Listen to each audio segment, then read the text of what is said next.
जिसमें हजारों लोग मारे गए। क्या आप बता सकते हैं कि उन लोगों में से किसी कोई जेल में है, किसी के ऊपर मुद्दा हो? अगर मुद्दा होगा भी तो कार्रवाई में नहीं है। उनके नेता लोग बड़े बड़े पद पर अभी भी हैं, प्रधानमंत्री तक भी बने हैं, स्पीकर हैं, प्रतिनिधि सभा के सभा प्रमुख, सभा मुख्य जिनको कहा जाता है, और भी जो है ऊंचे ऊंचे पदों पर। उनके कैडर को सेना में भर्ती किया गया है, सेना में स्थान दिया गया है। इसके तो जन आंदोलन हुआ, पहला हुआ, दूसरा हुआ, उसमें भी प्रतिवेदन आया, किसी पर कोई कार्रवाई नहीं हुई।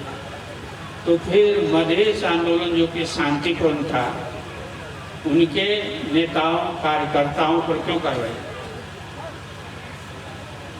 क्यों उनके नेता और कार्यकर्ता अभी भी जेल में हैं, अभी भी तारीख रोक रहे हैं?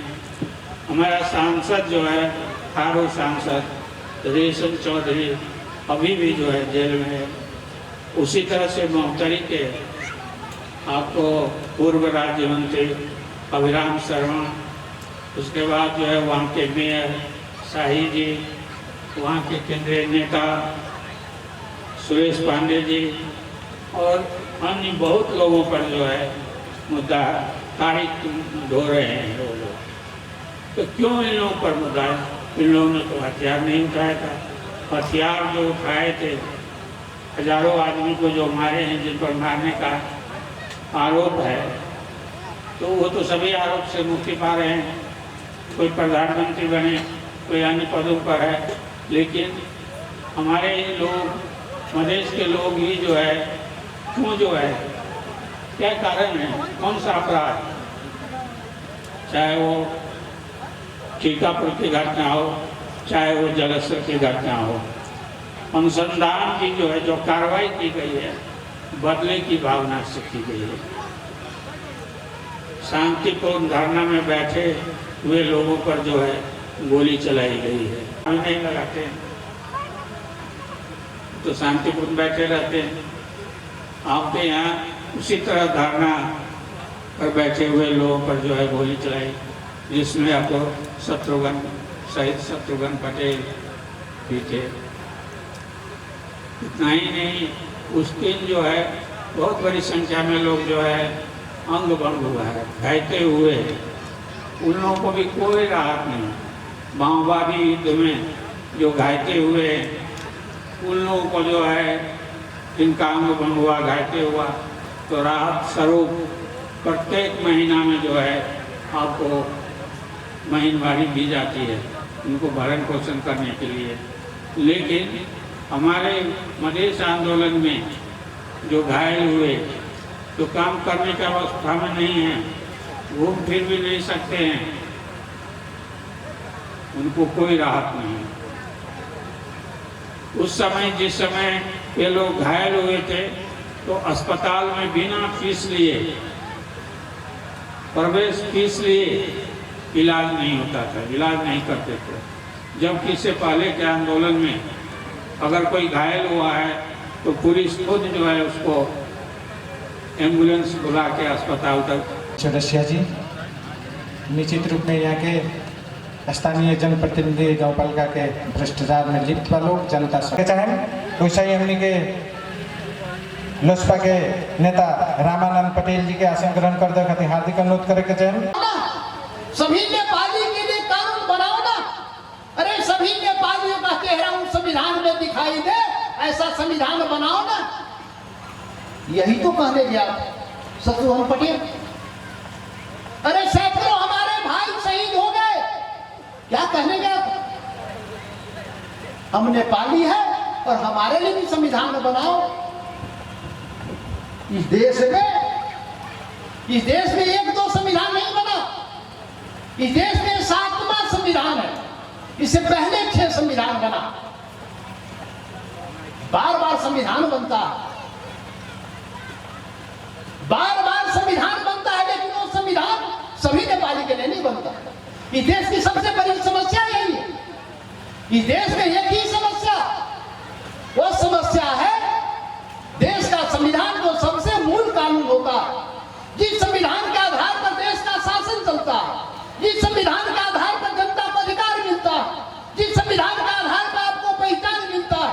जिस संविधान के आधार पर आपको सम्मान मिलता है, जिस संविधान के आधार पर देश के शासन प्रणाली में आपकी सहभागिता होती है। सभी नेपाली के लिए कानून बनाओ ना। अरे सभी नेपालियों का चेहरा उस संविधान में दिखाई दे, ऐसा संविधान बनाओ ना। यही तो कहने गया शत्रुघ्न पटेल। अरे सैकड़ों हमारे भाई शहीद हो गए, क्या कहने गया? हम नेपाली है और हमारे लिए भी संविधान बनाओ। इस देश में एक दो संविधान नहीं बना। इस देश में 7वां संविधान है। इससे पहले 6 संविधान बना। बार बार संविधान बनता है, बार बार संविधान बनता है, लेकिन वो संविधान सभी नेपाली के लिए नहीं बनता। इस देश की सबसे बड़ी समस्या यही है। इस देश में एक ही समस्या, वो समस्या है देश का संविधान जो सबसे मूल कानून होता है, जिस संविधान के आधार पर देश का शासन चलता है, जिस संविधान के आधार पर जनता को अधिकार मिलता है, जिस संविधान के आधार पर आपको पहचान मिलता है, जिस संविधान के आधार पर आपको सम्मान मिलता है, जिस संविधान के आधार पर देश के शासन प्रणाली में आपकी सहभागिता होती है। रहने वाली जनता के ऊपर तो प्रहार हुआ था, उसकी हत्या हुई थी, उसके अधिकार के ऊपर डकैती हुआ था। आसीन 3 गते सिर्फ शत्रुघ्न पटेल की हत्या नहीं हुई, हमारे मदेशी को शहीद नहीं बनाया गया, सारे मदेशी का अधिकार को शहीद बना दिया गया। सारे हमारे अधिकार के ऊपर, जो अधिकार के लिए लंबे समय तक इस देश में हम लड़े, 6 महीना तक आप जाते रहे। ऐतिहासिक आंदोलन हुआ, वहां वीरगंज नाका, जहां मैं खुद था आपके साथ, मैं देख रहा था लाखों लोग, परसा और बारा के लाखों लोग उस नाका में जा रहे थे। जय मदेश, जय मदेश, एक ही नारा था। और संविधान में हमें अधिकार मिलना चाहिए, संविधान में हमारी बात लिखी जानी चाहिए, यही तो मांग था। अरे साहब, शत्रुघ्न पटेल का शहादत क्या हुआ? एक ही बात, सिर्फ एक ही बात हम लोगों ने कहा, यह नेपाल नेपालियों का है। इससे ज्यादा हम लोगों ने कहा ही नहीं देश में। अरे नेपाल देश नेपालियों का है, और नेपाली का अर्थ मदेशी भी है। नेपाली मतलब हम मदेशी भी है, हिमाल पहाड़ के आदिवासी जनजाति भी है, थारू भी है, मुस्लिम भी है, दलित भी है। हम सभी हिमाल पहाड़ तराई में रहने वाले, इस सरहद में रहने वाले सभी नेपाली का नेपाल है। मुकेश चौरसिया जी, रोडा लोग आगे आई। हमनी के अध्यक्ष जी पटेल जी का आसन ग्रहण करते खातिर हार्दिक अनुरोध करके चाहे। ऐसा ही हमने के लुस्पा के जुझारू नेता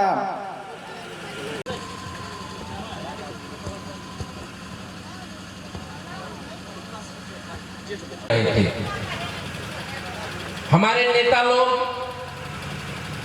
सिंह दरबार में, प्रतिनिधि सब संविधान सभा में उस संविधान में सिग्नेचर हस्ताक्षर नहीं कर करके बहिष्कार के अवस्था में थे। हमारे जैसा सैकड़ों लोग पुलिस के राज्य के दमन में हम लोग जेल में थे, और शत्रुघ्न पटेल जैसा लाखों मधेसी जनता जो अधिकार के लिए शांतिपूर्ण आंदोलन में मधेश के 22 जिला के सदर मुकाम कुन्ना कब्जा में जय मधेश का झंडा फहरा रहे थे। चारों ओर से देश को घेराबंदी में डाला था अधिकार के लिए लड़ने वाले लोगों ने, और हमारा मांग था काठमांडू में रहने वाला खस आर्य का बेटा जिस प्रकार से एक बोनाफाइड नेपाली नागरिक है, पकहा मैनपुर में रहने वाला एक कुर्मी का बेटा भी उतना ही बोनाफाइड नेपाली नागरिक के रूप में में अधिकार स्थापित होना चाहिए। ये कोई नाजायज मांग नहीं था, लेकिन हुआ क्या? हुआ यूं कि हमारे मांग के बदले हमें गोली दिया गया, हमें बूट से रौंदा गया, हमें जेल में मुद्दा लगा करके रख दिया गया, हमारे नेताओं को संविधान सभा से बाहर निकाल दिया गया और एकलौती रूप में संविधान जारी की गई। यह संविधान कोई नेपाल का लोकतांत्रिक संविधान नहीं है। यह संविधान शत्रुघ्न पटेल के खून से लिखी हुई खूनी संविधान है। यह जनता का संविधान नहीं है, इसलिए हम लोगों ने काला दिवस के रूप में इसको मनाया है। आज लोग पूछ रहे थे भाई संविधान में आपका असंतुष्टि कहां है। हमने कहा कि भाई विद्वान है, आप पढ़िए तो संतुष्टि कहां है। हमारा असंतुष्टि संविधान के प्रस्तावना से है। संविधान के प्रस्तावना में लिखा गया है कि यह संविधान मधेश में ऐतिहासिक जन आंदोलन और जन विद्रोह के आधार पर यह संविधान बना है। हमने कहा कि यह झूठ बात है। यह संविधान खाली ऐतिहासिक जन आंदोलन और क्या कहते हैं विद्रोह के आधार पर नहीं, उसके साथ साथ यह मधेसी आंदोलन के बदौलत, क्योंकि सारा दुनिया जानता है कि यदि मधेश आंदोलन नहीं होता तो देश में संघीयता नहीं होती। संघीयता का उद्गम स्थल है मधेश, संघीयता का जननी है मधेश, पहचान का जननी है मधेश। इसीलिए मधेश आंदोलन के बदौलत यह संविधान का निर्माण हो रहा है। बाकी रहल बहुत लोग बहुत किस्म के टीका टिप्पणी करला। हम तो संघीय सांसद उपेंद्र यादव के नेतृत्व के पार्टी से हम ये क्षेत्र से जीत रहे, लेकिन विभिन्न अब हम वर्णन ना करन निर्वाचन आयोग लेकिन वो पार्टी में रहला पर हमारा साथ उपेंद्र यादव लगायत एंड कंपनी जौन बा बहुत ज्यादा धोखाधड़ी और छल कपट कैलक और इतना दिन 4 वर्ष के अभ्यास में हमारे दम फूलत रहे। अब हम कहाँ जाए कहे। कल तो पार्टी के बात रहे ना कहल जात रहे, लेकिन आज कुछ न कुछ कहे के पड़ी। वहाँ जातिवाद बा, वहाँ सांप्रदायिकवाद बा। तमाम मधेश के सैकड़ों युवा लोग ये मधेश के मुक्ति आंदोलन में अपन जान के आहुति दे देले बा। आज उपेंद्र यादव, कल हम देखत रहे से उपेंद्र यादव यही वीरगंज में घूमत रहे, 50 आदमी के गली गली पर घूमत रहे, 50 आदमी के जुलूस लेके घूमत रहे। लेकिन जब जनता बुझलक, जनता उठल और यह परसा के धरती है, कई गो शहादत प्राप्त लोग कैले, यही परसा के धरती के योद्धा लोग। इस सारा लोग के शहादत और आहुति दिवावला के बाद में आज उपेंद्र यादव टीवी के इंटरव्यू में कहते रहे मधेशवाद क्या है हमको पते नहीं है। हम मार्क्सवाद पढ़े हैं, लेनिनवाद पढ़े हैं, कौन कौन बात पढ़े हैं, मधेशवाद तो हम कहीं नहीं पढ़े हैं। मधेश एक भूगोल है। वो कितना बरगला रहा है उपेंद्र यादव। ये संसार एक भूगोल नहीं है, तो मार्क्सवाद कहां से आ गया, लेनिनवाद कहां से आ गया। और बोलता है कि विराटनगर बात, बोलता है कि वीरगंज बात, काठमांडू बात। कितना भ्रम सृजना कर रहा है लोगों को डाइवर्ट करने के लिए। अरे भूगोल तो संसार है। बाकी रहल बहुत लोग बहुत किस्म के टीका टिप्पणी करला। हम तो संघीय सांसद उपेंद्र यादव के नेतृत्व के पार्टी से हम ये क्षेत्र से जीत रहे, लेकिन विभिन्न अब हम वर्णन ना करन निर्वाचन आयोग लेकिन वो पार्टी में रहला पर हमारा साथ उपेंद्र यादव लगायत एंड कंपनी जौन बा बहुत ज्यादा धोखाधड़ी और छल कपट कैलक और इतना दिन 4 वर्ष के अभ्यास में हमारे दम फूलत रहे। अब हम कहाँ जाए कहे। कल तो पार्टी के बात रहे ना कहल जात रहे, लेकिन आज कुछ न कुछ कहे के पड़ी। वहाँ जातिवाद बा, वहाँ सांप्रदायिकवाद बा। तमाम मधेश के सैकड़ों युवा लोग ये मधेश के मुक्ति आंदोलन में अपन जान के आहुति दे देले बा। आज उपेंद्र यादव, कल हम देखते रहे से उपेंद्र यादव यही वीरगंज में घूमत रहे, 50 आदमी के गली गली पर घूमत रहे, 50 आदमी के जुलूस लेके घूमत रहे। लेकिन जब जनता बुझलक, जनता उठल और यह परसा के धरती है, कई गो शहादत प्राप्त लोग कैले, यही परसा के धरती के योद्धा लोग। इस सारा लोग के शहादत और आहुति दिवावला के बाद में आज उपेंद्र यादव टीवी के इंटरव्यू में कहते रहे मधेशवाद क्या है, हमको पते नहीं है। हम मार्क्सवाद पढ़े हैं, लेनिनवाद पढ़े हैं, कौन कौन बात पढ़े हैं, मधेशवाद तो हम कहीं नहीं पढ़े हैं। मधेश एक भूगोल है। वो कितना बरगला रहा है उपेंद्र यादव। ये संसार एक भूगोल नहीं है, तो मार्क्सवाद कहां से आ गया, लेनिनवाद कहां से आ गया। और वो बोलता है कि विराटनगर बात, बोलता है कि वीरगंज बात, काठमांडू बात, कितना भ्रम सृजना कर रहा है लोगों को डाइवर्ट करने के लिए। अरे भूगोल तो संसार है। हार्दिक अनुरोध करे के चाहें अब आसन ग्रहण के क्रम जारी रही। अभी हमने के बीच में शहीद परिवार के बड़ा भैया करण सिंह जी हमने के बीच में आ गए बनी पहुंचा देते थे।